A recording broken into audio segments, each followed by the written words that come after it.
Hello every one. നമ്മുടെ ഫാമിലിയിലെല്ലാവർക്കും ആദ്യം തന്നെ ഹാപ്പി ഓണം ആശംസിച്ചുകൊണ്ട് തന്നെ തുടങ്ങുന്നു.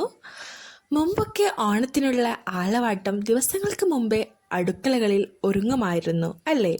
സദ്യക്കുള്ള കൂട്ടുകൾ ഒന്നൊന്നായി ഒരുങ്ങും. അതൊക്കെ എന്തു രസമായിരുന്നു. കാലം മാറി, കഥ മാറി. ഇന്ന് ഓണ ദിവസം അടുപ്പിൽ തീ പുകയില്ല.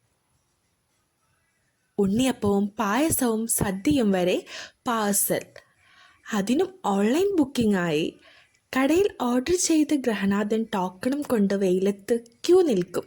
സത്യമല്ലേ? ഉച്ചക്കൊരു പിടിവലി കഴിഞ്ഞാൽ തിരിച്ചു മൊബൈലിലേക്ക് അല്ലേ?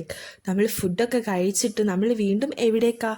മുമ്പൊക്കെ എന്ന് പറഞ്ഞാൽ ഫാമിലി റിലേറ്റീവ്സിൻ്റെ വീട്ടിലൊക്കെ പോകുന്നുണ്ടായിരുന്നു. ബട്ട് ഇന്നത് കുറഞ്ഞുകൊണ്ടേയിരിക്കുകയാണ്. ബന്ധങ്ങളുടെ മൂല്യം നഷ്ടപ്പെട്ടുകൊണ്ടേയിരിക്കുകയാണ്.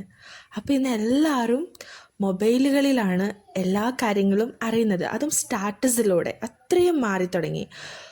വാതിൽക്കൽ ഓലക്കുടയുമായി വന്ന മാവേലി അതൊക്കെ കണ്ട് കാലം മറന്നു.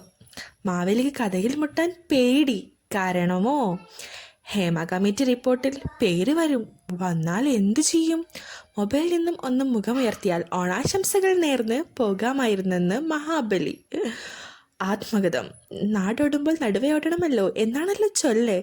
മഹാബലിയും തിരിച്ചോടാനുള്ള വ്യഗ്രതയിലാണ്. പ്രിയ മാവേലി, അങ്ങയുടെ കാലത്ത് എന്തെല്ലാമായിരുന്നു? Thank you so much.